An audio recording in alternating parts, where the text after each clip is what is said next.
السلام عليكم. الرسالة الثانية في هذا الحادث المؤسف الذي وقع اليوم تذكير من الله سبحانه وتعالى، تذكير لنا أيها الشباب، أيها الفتيات، يا من يتابعون ما أقول الآن: من لا يصلي فليصلي، من يشرب المخدرات والمسكرات، ومن يتواصل مع الفتيات في الواتساب أو وسائل التواصل الاجتماعي فليتب إلى الله سبحانه وتعالى. هذه رسالة من الله للجميع في البريقة وغير البريقة، للمسلمين جمعا، رسالة من رب العالمين، رسالة ربانية.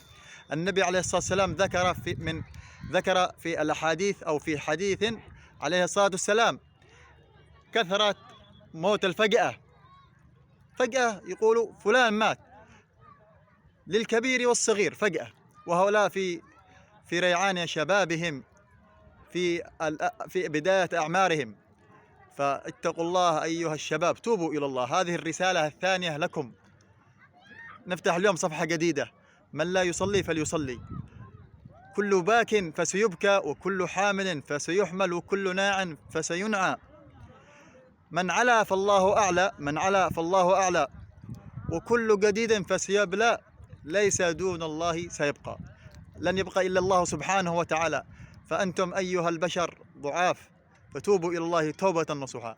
الرسالة الثالثة: هناك فتوى لأهل العلم في هذه الحوادث، يقولون من مات في حادث أو في حادث سيارة، وعلى ما أذكر فتوى العلامة عبد العزيز آل الشيخ سماحة المفتي مفتي بلاد الحرمين، يقول يرجى من الله أن يكون من الشهداء إذا كان من أهل الخير، إذا كان من أهل الخير ومات في حادث سيارة يدخل في الهدم كما جاء في الحديث الذي ذكر الشهداء كثير كما قال النبي عليه الصلاة والسلام. وكذلك هناك فتوى تقريبا لبعض أهل العلم غير الشيخ عبد العزيز آل الشيخ من علمائنا الأبرار، هؤلاء الطيبون، يقولون إنه يرجى لهم أن يكونوا من الشهداء الذي يعمل هذه الحوادث وكان من أهل الخير والصلاح.